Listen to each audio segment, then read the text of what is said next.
The GOP failed totally to deliver health reform. Well, now they're working on tax cuts. Here with us now, Fox News contributor Pete Hegseth, a foremost Trump supporter. Why should I have any faith in the Republican Party getting anything done on tax cuts when they failed so miserably on ObamaCare? You probably shouldn't.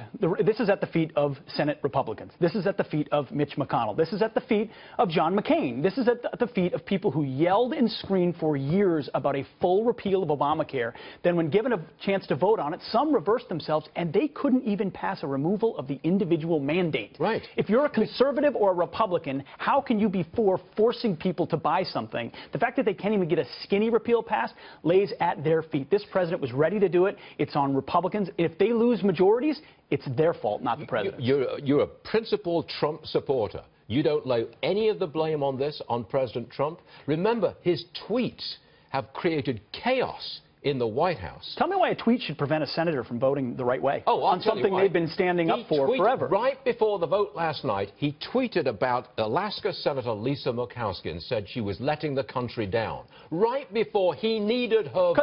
Because they knew how she was going to vote. Well, why did he have to tweet it out at that particular point? Why not? You've got to put pressure on these representatives to do the right thing.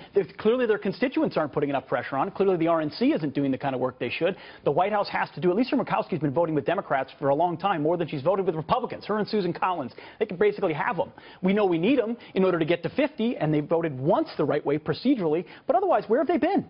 If you're a Republican and you can't repeal Obamacare and get to tax reform, which I know you're most fired up about, then what do you stand for? Okay, we're clearly in agreement about the division within the Republican Party and the threat that it poses to the future. How about the White House? What do you make of Communications Director Anthony Scaramucci? He went on a tirade against another White House staffer. It was obscene. You're a supporter of this administration. Yes, listen, it's salty language. It gets used. It's big boy time. It's the presidency of the United States of America. Of course. Yeah, of course it is. I'm a newly minted American. You think I came aboard for this? Well, no one listens to every single private conversation you and I have, and I bet we use salty language as well. Never. I will not reveal the tapes. I mean, this is a guy trying to take back the White House from people who are leaking to hurt this president. He's a loyalist. He's bringing in loyalists, and they're closing ranks. And listen, when you have a meeting with some folks, and then immediately it gets leaked. He made a phone call, Anthony Scaramucci, to a reporter saying, who did you get that from? Where did you get that from? You're a patriot. I'm a patriot. Who's leaking to you all this information? Because the leaks have been very detrimental to this White House. So the swamp is so swampy that there is virtue in the process of fighting it.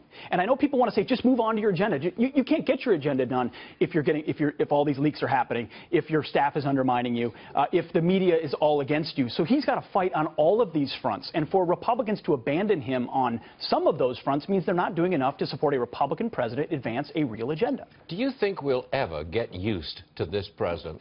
No. I mean, his tone, his style, his demeanor, his tweets, his personal insults against people. I mean, will we get used to this? Let me back off a little. No. I've lived in America for 40 years.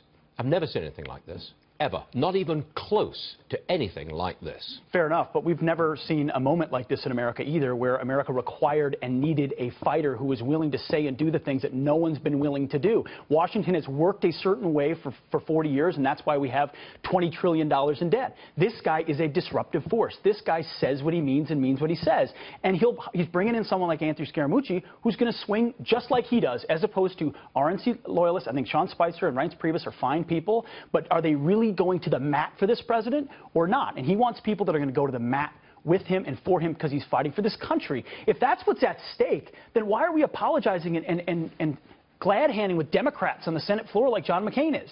Republicans and conservatives should be furious about that. We're not supporting our president. Just don't disrupt my tax cut, Hegseth. I don't want to. We got to get you your tax cut. Yes, get on with it. I'm in for it. Right, Pete. You're okay. Thanks a lot. We appreciate it. Thank you very much, sir.